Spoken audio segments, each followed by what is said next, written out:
So hi everyone, as you probably heard as we were chatting away then, it's James from Community Legal Centres Queensland here. I'm just doing a brief introduction before I hand over to Brian to talk about helping clients who owe money. As we said, there are people tuning in from around the country, so we acknowledge that we all live and work on Aboriginal land and acknowledge traditional custodians, elders, ancestors, emerging leaders and any Aboriginal and Torres Strait Islander people who might be joining in today.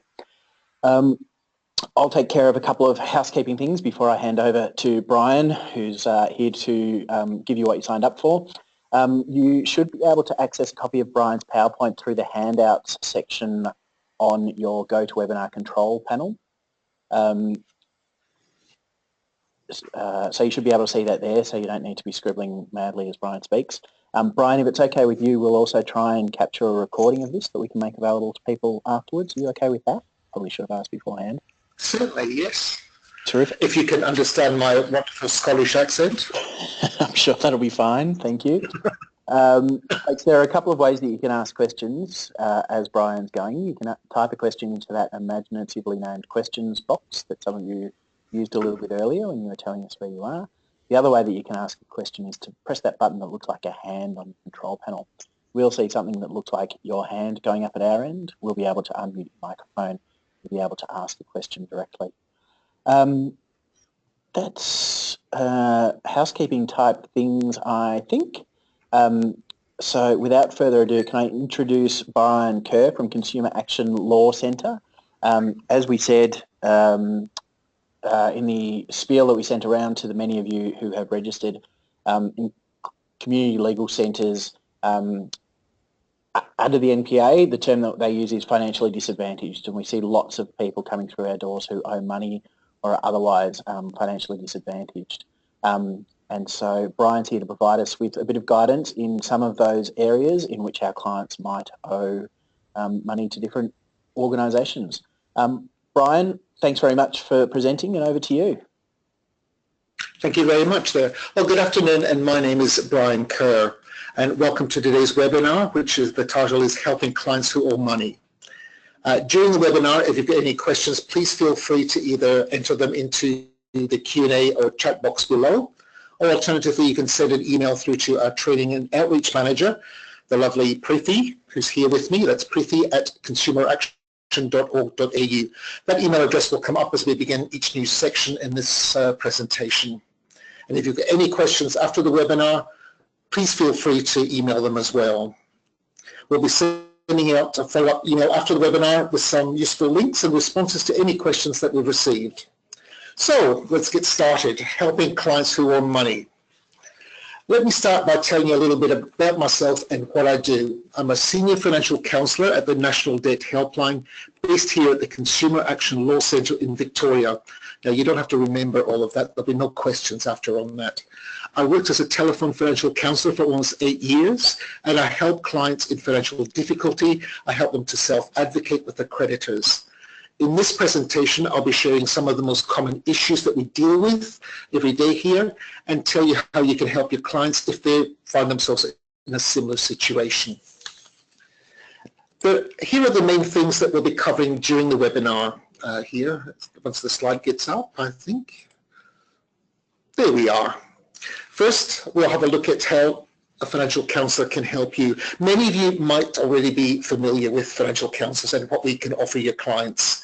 For you, I'll try to go a little bit deeper into that. And for those who haven't come in contact with a financial counsellor yet, I'll begin with a simple explanation of who we are and what we do. Well, helping clients who owe money is the essence of financial counselling. We'll also look at utility debts, debt collectors and payday loans. These are some of the major issues that clients come with us, come to us every day.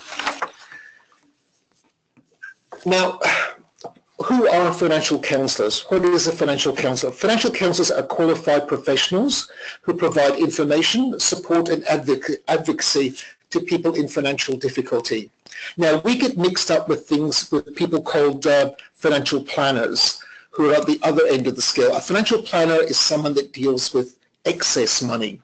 A financial counsellor only deals with someone who's in financial difficulty or hardship. Financial counsellors are also free, we're confidential and independent. So if you Google financial hardship, you'll be snowed under. There'll be an avalanche of fee-for-service providers that offer similar services to us, but they ask sometimes hundreds and thousands of dollars to get what you can get for nothing from a financial counsellor. As I said, I work for the National Debt Helpline, which is a telephone financial counselling service, and that service is available all across Australia.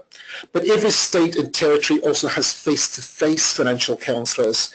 They're based in they're usually based in community centres, and they see clients who can't self-advocate with the creditors. So you've got people with various disabilities, or sometimes just snowed under with stress, just overwhelmed by stress, and so they just can't make it. A face-to-face financial counsellor would be better served, would better serve your clients than the telephone service. But we always refer people to face-to-face when they need it.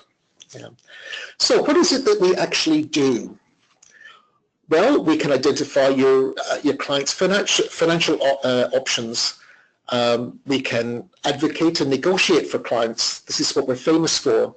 For example, we can sometimes help reduce, defer, even get debts waived for creditors. And getting debts waived is what people remember most about this section, but we don't have a magic wand and it all disappears.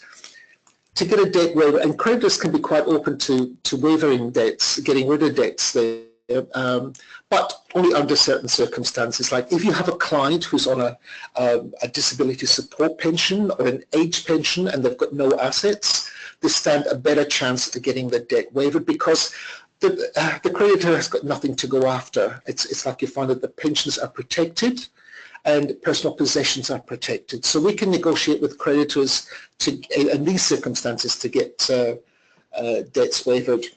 Sometimes I've come across, because the National Debt Helpline is open to anybody, and sometimes I'll get a client on the phone there who's got multiple assets there, and they've cranked up a debt of, let's say, 60 grand on their credit card, and they want that debt waived. Well, it's not going to happen. It's like a creditor's going to tell them, well, why don't you sell one of your assets? So, but yes, we can help get the right people, get debts waived there. We can assist clients in accessing grants or concessions, as well as give access to dispute resolution schemes. Now, when I say dispute resolution schemes, it's very fancy words there, but we're talking about ombudsman service. So if it's not working out with the creditor, usually like for finance or for utilities, for example, we can take the matter to an ombudsman service, and well, at the National Debt Helpline, we can actually scale up clients to do that. Face-to-face can actually advocate on the client's behalf there. We can give information, for example, on clients' rights under the National Credit Code to apply for a hardship variation. Now, that's a term that you hear a lot in financial counselling. It's part of the jargon, a hardship variation. What it is, it's asking the creditor to reduce payments for a while. And people don't know that it's actually, if they've got a mortgage or credit cards or a personal loan, it's actually a right to do that. Even a car loan, you can ask to get the payments reduced. And if you find that your creditor isn't reasonable, then we can take that once again to an ombudsman service and ask the ombudsman to investigate the case. And usually what happens is that we come up with a reasonable repayment plan, or give the client some time to pay the debt there.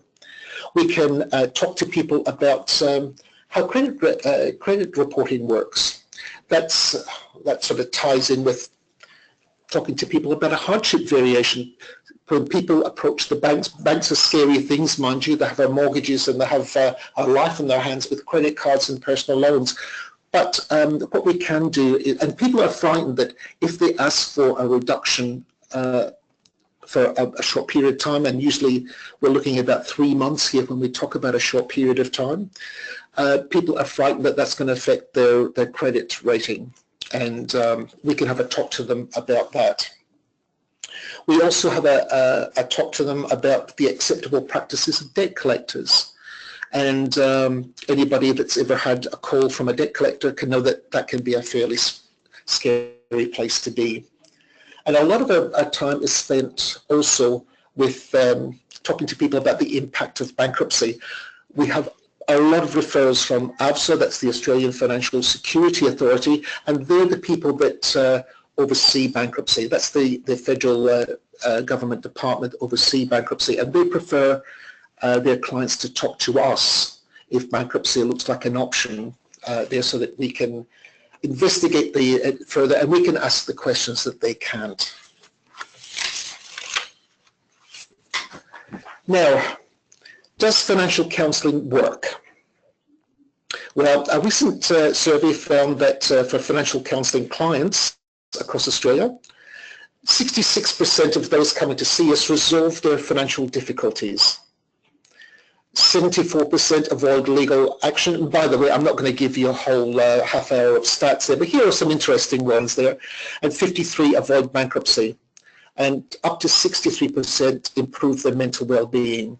So I've noticed that, and sometimes you can even notice it on the phone when you're talking to clients, that as soon as you give them some clarity or insight or options to their financial situation, that the stress does leave them, and that can be physically heard on the phone there.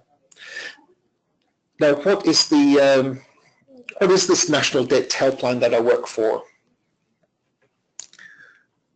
There we are. The National Debt Helpline that's, as I said before, that's a telephone-based financial counselling service. And we senior financial counsellors here also work, the leaders out of the building occasionally to go to the Federal Circuit Court of Australia, which is the bankruptcy court. So I see clients in the bankruptcy court there, and also the Melbourne Magistrate Court. I work in the Special Circumstances Court there, and where I deal with the most vulnerable clients there, people with drug and alcohol issues, people with mental health issues, or people who are homeless. And here the Victorian National Debt Helpline is based in the Consumer Action Law Centre. Now, this is a policy-based community law centre.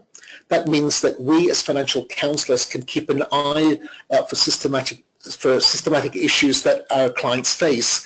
And we work with our policy department in here and also the law department here to get those issues addressed either at a government level or by assisting the credit industry to change their work practice to something more fair and just. Now, that might sound a little bit far-fetched there, but in the past couple of years, financial counsellors have had two reports out. One was Rank the Bank, in which we, for service and looking after people in hardship, we rated the banks, which has had enormous impact on the four major banks there. And we've also did the same. We also did the same with telcos, which was Rank the Telco. Once again, that helped these industries alter their hardship departments into something that was more fair and just for the customers and our clients. And who comes to see us? Well, face-to-face financial counsellors. They can see up from 80,000 up to 100,000 clients Australia-wide a year. And for the National Debt Helpline, now, we've been running a helpline here for 8 years. We're now, nationally now, we are seeing about 120,000. We answer 120,000 telephone calls a year, and that is growing rapidly. More people are accessing our service. Now, the people that would access our service would be people sometimes with assets, people that can self-advocate. As I say, face-to-face financial counsellors, they work with people that can't advocate for themselves. And of course, everybody that sees us is in financial difficulty. You'll be very much aware of what sort of financial difficulties are out there, and I suppose I'm quoting from the Ministry of the Obvious, but I'll go through some of them, which is unemployment, underemployment, relationship breakdown, poverty, low income, illness, or exploitative and unfair financial products. Now, when it comes to underemployment, that affects two sides of our client group. the young coming into the job market, where you've got the casualisation of employment there, where you've got young people especially, who are getting a couple of hours a week here, a couple of days, maybe a few months, and it can take quite a while for them to find full-time employment. At the other end of the scale, what we're seeing is people that are especially 55 and over, being unemployed sometimes for 2 or 3 years. It can take quite a bit of time for them to find full-time employment again. As you get into your 60s, that becomes even harder there. But when you get into your 60s, especially your later 60s, that you have there's a good chance that you're not going to find work again, and that has an effect on who you are, your identity, and as well as your relationship. And it's like you could even lose your house. As some of my clients have had to do is sell their house in their 60s, knowing that they're never going to get a mortgage again. So specifically, how can we help your clients that find themselves in debt? Well, as financial counsellors, we put together a plan for clients. That's after determining what debts are a priority. Now, this is important if legal action has commenced.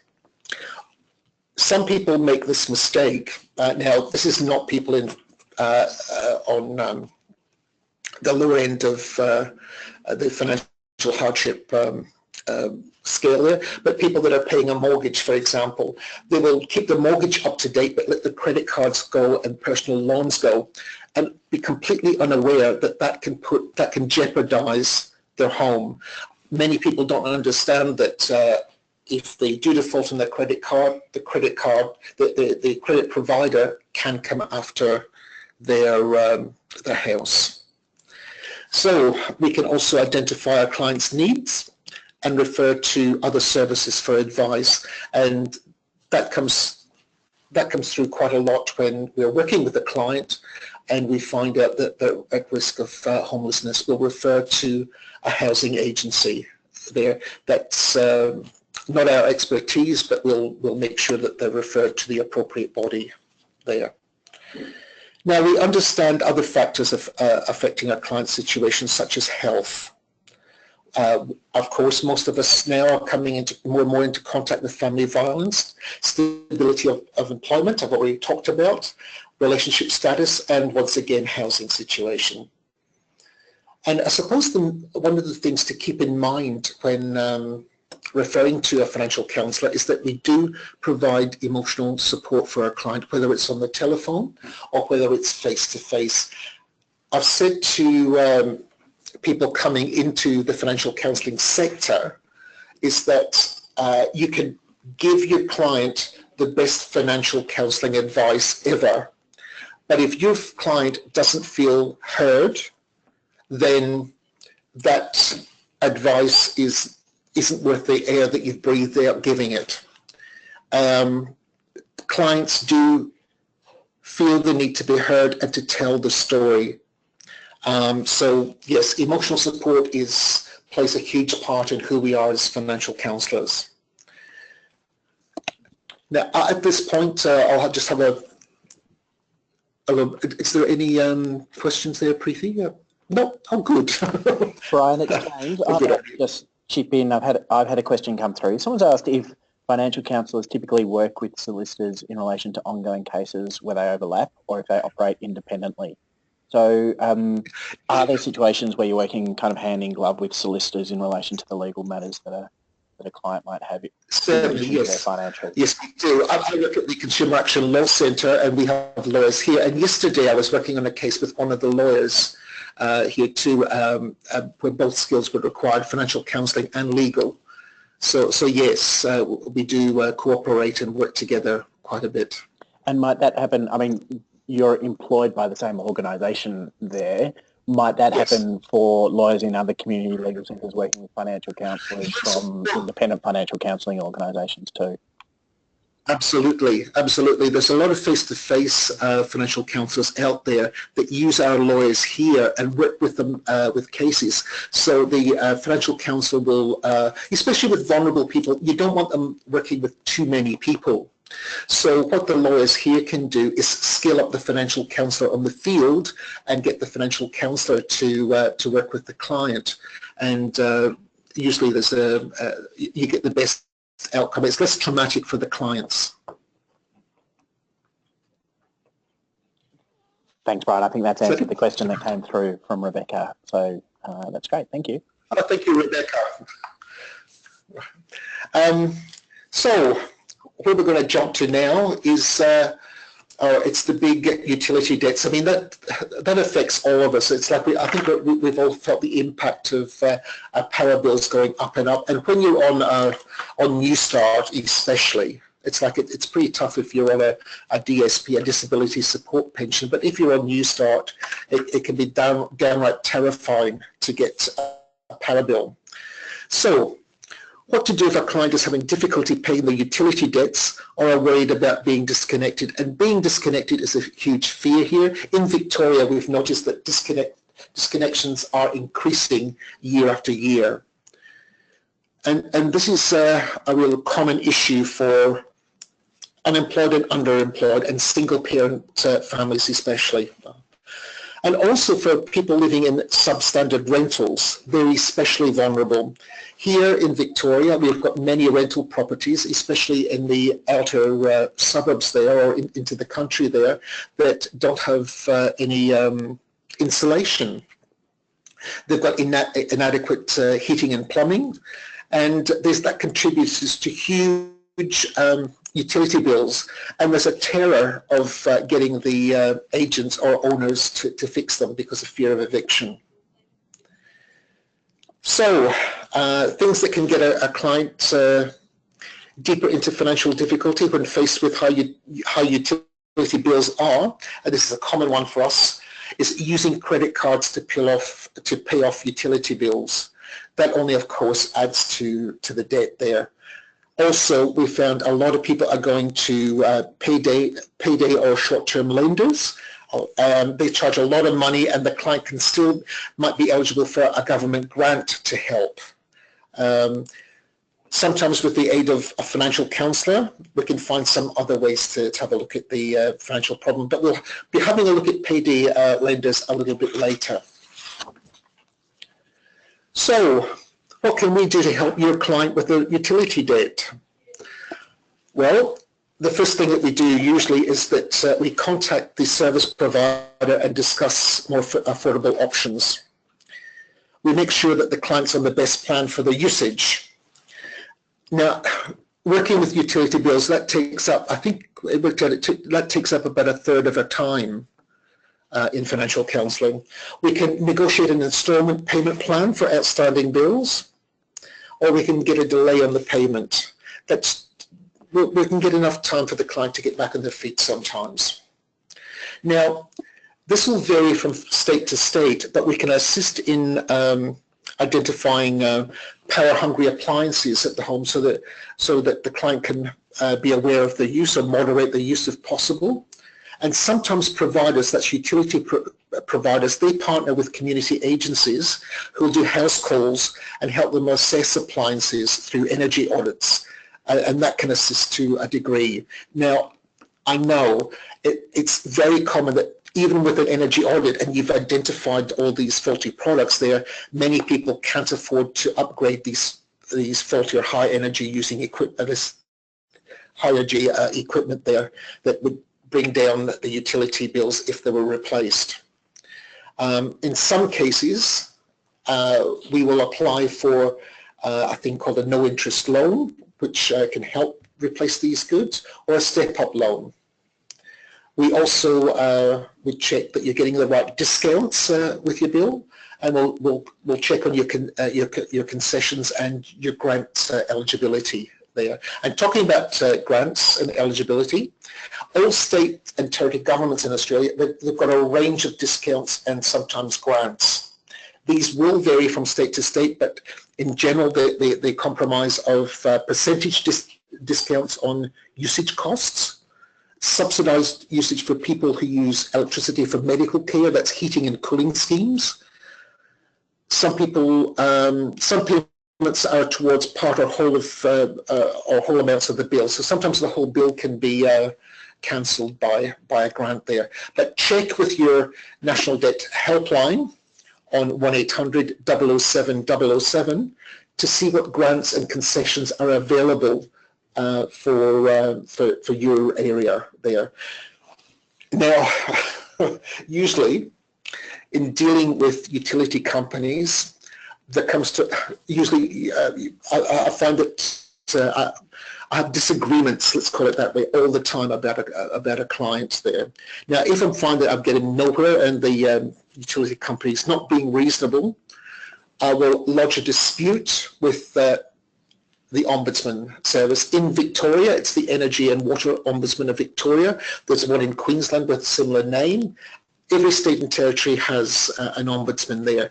Now, they can, if your client's been disconnected, one call to the Ombudsman Service will usually get your client, if not reconnected that day, reconnected the next day. Also, I've used the Ombudsman to negotiate for a more affordable repayment plan. Now, this is a good thing to know, especially if you've got a client with a high bill and is on New Start and no capacity to ever pay off that high bill, which sometimes can run into the thousands. Contact the ombudsman person or get a financial counsellor to do it, and they will negotiate with the utility company about coming up with a more reasonable and affordable payment plan. Now, so we're talking about debt. So what happens when your client's not able to pay a debt? Just who we are, the overwhelming majority of people who really want to pay their debts. It's very few people that financial counsellors would come across that don't want to pay the debts, and there's a lot of stress around the incapacity to pay debts, and that can happen due to an abrupt change in circumstances, and mostly it's ill health or losing employment. You know what the causes are. Now, this group of people will inevitably come in contact with the debt collection industry. And many financial counselling clients can feel incredibly stressed by the problem, as I said, of not being able to pay their debts to the point it will affect their health. Many lose not just sleep, but they can also lose their jobs and relationships as well due to this. Now, and clients get to the point where they refuse, and I'm sure that you know them out there, the clients will often refuse to answer calls or won't even open their mail if they think it's connected to a debt collector. And one of the consequences of this is the increased social isolation, which compounds the stress that they already feel. I've seen people in a hell of a mess and come into me with a shoebox full of bills that they haven't opened, and because they can't. And a financial counsellor will help work through this. Now, financial counsellors, we recognise that the debt collection industry has come a long way, especially in recent years. In fact, financial counsellors from all over have reported that it can be easier to deal with a debt collector sometimes than it is with the original creditor. It sounds a bit strange there, but this is what we're finding out. Now then, some debt collectors will still use heavy-handed tactics there, but the industry on the whole has come a long way, and they are dealing better with us as financial counsellors. There's still a long way to go, but it is improving. And your clients who are contacted by a debt collector should expect to be treated with respect and courtesy. Now, I'll give you a case study here. I've de-identified it for privacy purposes there. Let's call him Charlie. Oh, here he is. That's Charlie up there. Now, Charlie had a car accident and was in hospital for nearly 3 months. Because he wasn't working during this time, he wasn't able to keep his repayments on his personal loan. When he fell behind on his payments, his credit provider sold the debt to a collection agency, and this is a common practice. A debt collector contacted Charlie, threatening legal action if he didn't pay his debt immediately. Charlie contacted the debt collector, explained his situation, and proposed a repayment plan of $100 a week. The collection agency said that they wouldn't accept any less than $200, and they were well within their rights to demand a higher amount. As Charlie was still recovering from his accident, he felt he couldn't deal with the situation himself. He went to a financial counsellor who contacted the debt collection agency on Charlie's behalf. The financial counsellor was able to negotiate a repayment plan that Charlie could afford, and Charlie has since paid off his debt and is starting to get his life back on track. This is a typical example of what we deal with every day. And you might, your clients out there, especially with injuries and so forth, one of the biggest stresses is debt accruing while they're injured. So, excuse me, I'll just have a drink of water. Well, I'll tell you it's water, you can't see it. So, what would you advise your client if a debt collector contacts them? Well, first of all, be cooperative. Like any call, if you approach the collector with aggression, you might be met with a fury of haze. And they're good at that too when they want to be. And now they want to help your cause to getting them inside, and that's what you want them to do. And that's we as financial counsellors, what we want to do. We have a relationship with a lot of debt collectors that we've built up over the years, and it can be a very symbiotic relationship there. Also, be honest about your financial position, and that includes any other debts. It's really helpful to know what the financial landscape is. It really helps your creditors with options, and it will help you with transparency. It makes you a lot easier to deal with. And only agree to a repayment plan if you can afford it. So if you're offered, or if your client is offered a repayment plan by a debt collector, they kind of have some time to think about it, and they can check with the financial counsellor. They can check with us to see if this is doable or not. A lot of people agree to debt collection, a repayment plan, and it falls down after 5 or 6 weeks because things come up. So this is what we do as financial counsellors. We have reasonable and affordable repayment plans.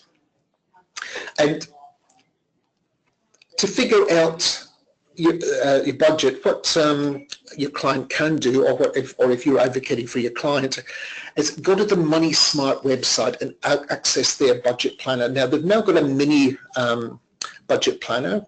They've got the big one, and they've got a little one. Go to the little one first there, and we'll be sending out the link in a follow-up email after this webinar with that on it there. That budget planner is one of the best tools that I've seen. It's easy to use. It even comes up with pie charts, which I'm a very visual person, so I find that that helps me. But it will work out if there's any spare money. And it's this spare money, after you've paid all the essentials like rent, food, utilities, if there's any spare money to give to your creditors. Now, when you're negotiating with a debt collector, always ask them to confirm the repayment plan or new agreed schemes in writing. Get that, and keep a record of who you're dealing with. It's a good tip, and I always tell my clients this. Keep a record of who you're dealing with. A little diary beside the phone there, with tell how old I am. It's people got mobiles these days, but put in the dates, the time, and just the essence of what was said. You don't have to put everything down verbatim, but just an idea of what was said. And this will prove very useful if there's a dispute later. Like if it's going to an ombudsman service later, if there's a dispute, then that can be used as part of your argument. And if you find that you can't keep your payments up there, keep the debt collector in the loop. Let them know what's going on. They're like a creditor, so you can negotiate payment holidays from them. They can be very flexible if they know what's going on. And in some cases, the debt collector even has the power to waiver the debt. So there we are, we're back to that magic waiver again.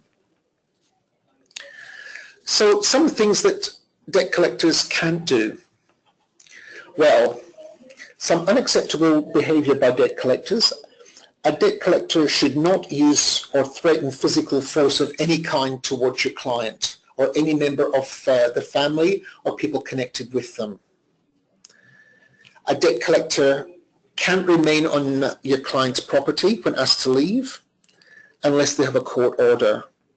Behavior like this should be reported to the police straight away.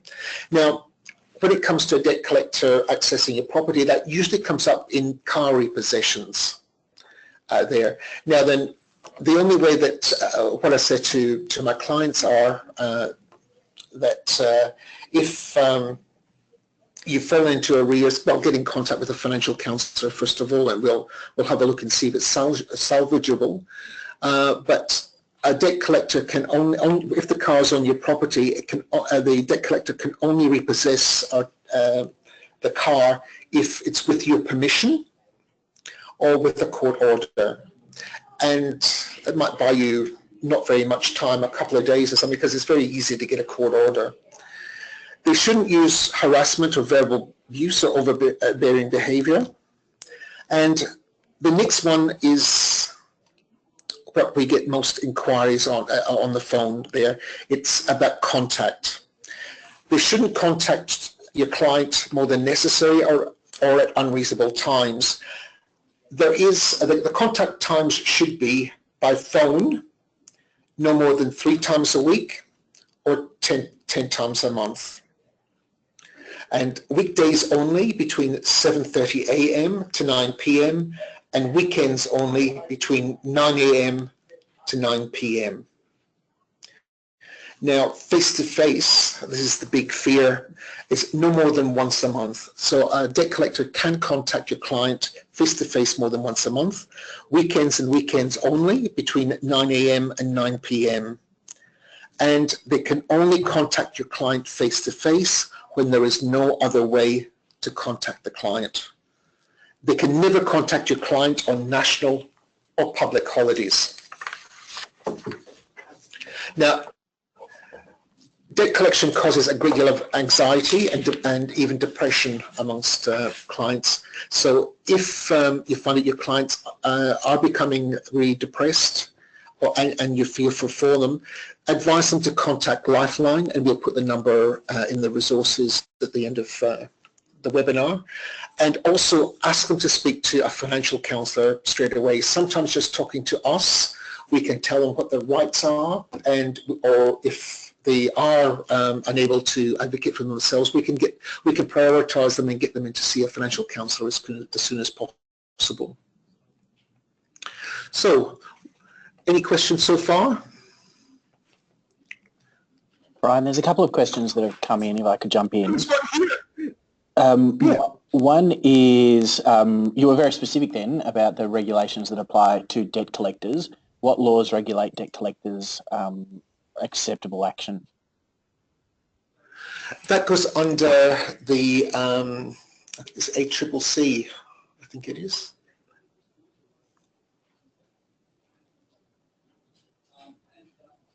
Sorry, I'll just be...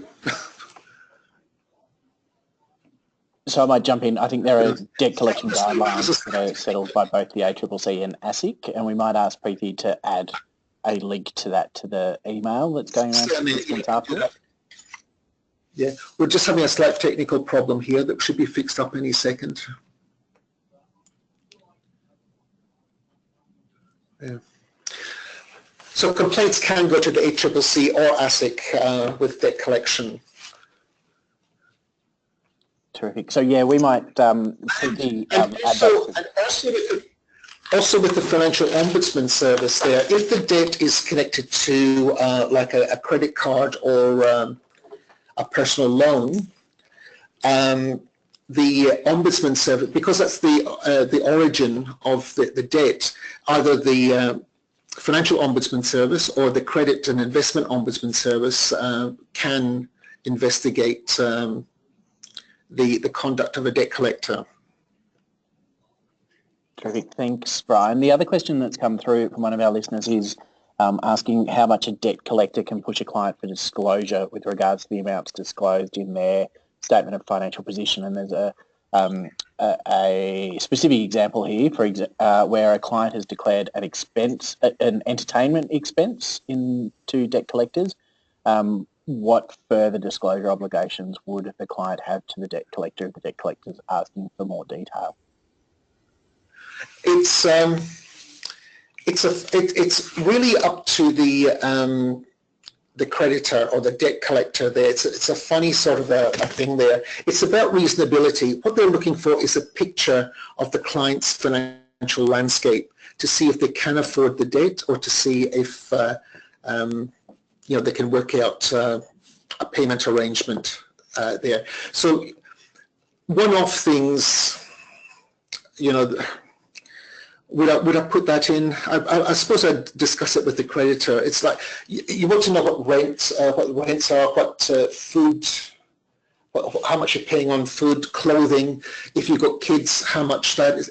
It can be quite detailed, and usually they'll send you out an income and expenditure statement to fill in, and that varies from debt collector to debt collector. So you're never quite sure what you're going to get there, but it should be reasonable. Now, reasonable is a contested word. If you don't think it's the question that you ask is being reasonable, here in Victoria, I would contact Consumer Affairs or the Consumer Action Law Centre, which are both free services, or the in other states you can contact the Financial Ombudsman Service as well, or legal aid, or community legal centre. But it's about reasonability. They shouldn't be asking outrageous personal questions. I can't see any need for that. But they do like to, if you have a look at the Money Smart budget side, it has a breakdown of a budget. It should be questions like that they should be asking, which are basic day-to-day income and expenditure questions. I don't know, does that answer the question? I think it does. I'm sorry, there's something vague in it there. And maybe if there are further questions that come out of that for Sandy, you can add those. Thank you, Sandy. Another question that's come through, going back to the previous topic, Brian, what can be done if a client is receiving a social security payment and has high rent and can't afford their electricity consumption and has an electricity debt? Yes, that comes up quite a bit, especially on new starts there. What I would do is contact a financial counsellor, and if the client can't advocate for themselves, or take it to the Ombudsman. Now, if you take it to the Ombudsman, while your case is with the Ombudsman, you can't be disconnected. So if you can't afford, see, part of the act is, and I'm not a lawyer there, but if you have the desire to pay but not the capacity. So with the Ombudsman Service, they will work out a payment plan for you. And sometimes people on New Start can only afford like $20 a fortnight. That can be one compromise. And that's worked out by the Ombudsman and the utility company. So that's one thing that you can do. Terrific. That's all the questions that we've had come through so far. Thanks, Brian. Right. Okay. So we're off to the wonderful world of payday loans now. Now, I think that we've all been We've all seen the saturation ads on telly with the promise of easy money from the payday lenders. So when you're confronted once again by the threat of repossession of goods, eviction for rent, arrears, or any number of other financial hardships that really disadvantaged people face every day, these loans are very attractive. Now, payday loans are from a lender of the last resort. That's when you won't get a loan from a bank or any other financial institution, but a payday lender. They come under different rules there. It's always the promise of a quick fix. And most of the ads see the borrower living debt-free and living happily ever after these ads. And the reality is quite a bit different from the promise there. A client trying to repay a payday loan can easily find themselves without enough food or even pay their rent or utilities. Now, there's a payday loan cycle up there. I think that I've changed the numbers around a little bit there. I would say that you go into financial hardship first, and then you apply for a payday loan, and then you apply for another loan to pay the payday loan, and you're back into financial hardship. That's the cycle that I'm familiar with, but it's a nice little image up there. But I think you get the gist of it there. And payday lending is essentially a business model that targets vulnerable people. One of the saddest cases that I came across was a mum. Sometimes a colleague and I we were on the ABC radio in the morning, and someone phoned up, it was callback, and it was a mum, and she was talking about, we're talking about payday lenders, and her son had been a drug addict, and he'd financed his drug use through payday loans. And she talked about the relationship between her son and the lender as being a personal friendship. They had cultivated a friendship there so that he would do without other things so that he would pay his friend, the lender, the money that he owed. And this guy was on New Start. He wasn't trying to disability support pension, so there's very little money there.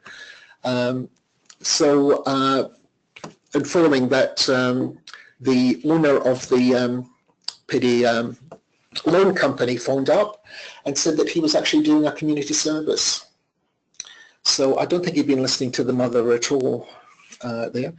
There's a very high cost to payday lending, which almost invariably turns to repeat borrowing, and that debt spiral. As you can see, that loan cycle, it's the same thing. It's just an endless loop there.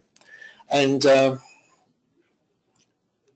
I think that's why payday lending is a real big concern for us. Here at the Consumer Action Law Centre, there is almost an all-out war on payday loans, and they have a lot to do with capping the interest rate there. So, what is a payday loan? Well, it's a personal loan from $500 up to two grand, and it's a small unsecured loan. So that by being unsecured, that means that it's not attached to an asset like a motor car. The loan must be repaid between 16 days and a year, and your loan repayments will usually be deducted on the day that you're paid, and that's why they're also called payday loans. Now, if you're on Centrelink payments, of course, it's going to come out of your account the day that Centrelink puts the money in. There's a limit on the fees that they can charge. While the exact fee you'll charge will vary depending on the amount of money that you borrow, credit providers are only allowed to charge you the following. There's a one-off establishment fee. That's 20%, that's maximum of the amount that you've loaned. So whatever you're borrowing, 20% of that is then going to be the establishment fee. There's a monthly account keeping fee of 4%. That's 4% of the amount loaned. There's government fees and charges. There's default fees and charges. Now, default fees are when you fail to pay back the loan. This is the cost of debt collection. It can also be court costs as well if they're involved. Now, it's useful to check, once again, I'm going to sing the praises of ASIC with their Money Smart Payday loan calculator. And we'll send out, as I said, we'll send out a link to that after the webinar. But it's an easy-to-use tool, and it's very enlightening to see how much your client will actually be paying over the life of a loan there. Now, as we see, this is an example of a payday loan there. If you look to the third line down, the amount borrowed is $1,000, and the length of the loan is 6 months. This is a common loan. So there's an establishment fee of 20% of the amount borrowed. That's $200. So that's $200, and monthly fees 4%. That's $480. So in the end, your client's going to be paying $1,680 on a $1,000 loan. And usually there are fortnightly payments, and I worked out that's $64.62. So this is why we're not very fond as financial counsellors on payday lends. It's just a debt cycle, a debt trap for everybody on Centrelink benefits, I think.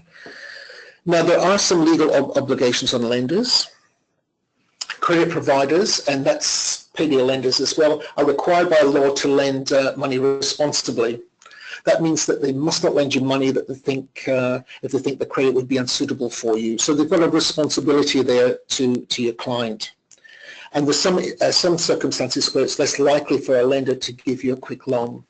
For example, and I'll go to if you're a Centrelink recipient first there. If you receive at least half of your income from Centrelink, the repayments on all loans you have, that includes the loan you're applying for, must not exceed 20% of your income.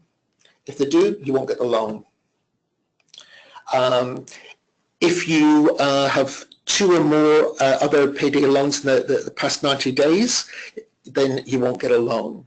And if you're spending all your money at each payday and you're unable to meet your other expenses, you won't get a loan. So that's where an income and expenditure comes in there. That if they see that you haven't got the capacity to feed yourself or pay your rent, then you won't get the loan. Now, the credit provider will ask you for the previous 90 days of bank statements, and this can be a bit of a shock for some people. It can sound really invasive, but it is the law, and they are required to do that. Other documents are payslips, copies of bills, and other credit contracts or statements of accounts. So, what are the alternatives? The alternatives may be, and I'll say maybe there because this is on a case-by-case basis there. You might be eligible for a no-interest loan if you're on a low income. That's to pay for essential household goods and personal services such as medical treatment. Now, in Victoria, that's I think the Good Shepherd does the no-interest loan scheme. It's called microfinance anyway, and there's also a step-up loan that's available for people on healthcare cards that for if they needed a car or car repairs, and I think you can borrow up to $3,000 from that. Once again, contact the National Debt Helpline, and it will refer you to the appropriate people for a step-up loan or a NILS loan there. Always talk to a financial counsellor, though. We're a free service, and we're happy to talk to any of your clients or even yourself as service providers. There we scale up a lot of people, like social workers, community workers, even lawyers. Sometimes we can skill you up to help your client, so that they don't need to see a face-to-face one. And sometimes to see a face-to-face financial counsellor, that can take 2 or 3 weeks, sometimes a lot longer. So that's the end of the webinar, and Check and see if there's any questions. Oh, there's none. Okay. Thank you very much indeed. You can send your questions anyway into preeti@consumeraction.org.au. Thanks, Brian. I have had one question come through, and it's just a point of clarification from Barbara, who's asked if a client is in a high-cost rental and cannot pay a utility bill, and that matter has been referred to the Ombudsman, and the utility provider cannot withdraw their services until the matter is resolved. That's right, isn't it? That's correct, yes. Terrific. That's perfectly. Yep. Folks, just before we let Brian go, last opportunity to ask questions. You can type something into the questions box or press that button that looks like a hand on your control panel. Brian, can I just get you to clarify eligibility to get access to a step-up loan? What is a step-up loan and how does one get access to it? It's part of it's what they call community microfinance. It's a loan that is run by an organisation, a community organisation like the Good Shepherd, and the National Australia Bank, I think, is involved with this there, and they can lend up to a figure, I think it's from $500 to $3,000 for specific things like buying a car or getting a car fixed if it breaks down. That's the sort of thing. A no-interest loan scheme won't cover car repairs, as far as I know, or buying a car. So this was to fill the gap there. And it's only for people on very low incomes or healthcare cards. Thank you. Brian, we're not having any more questions come through in the chat function. We're just having people say thank you for what was a really instructive and helpful presentation. So can I join with those people in thanking Brian on behalf of the people clapping and cheering at computers across the country? Well, thank you very much. This was my first webinar. I won't tell you how nervous I was because you can't see me. Terrific. Thank you very much indeed. Based on the feedback coming through, I don't think that came through at all. So thanks, Brian. That was fantastic. As Brian said, an email will be circulated around to the people who registered. I think that's about all. So thanks, everybody. Good afternoon and speak to you soon. Good afternoon.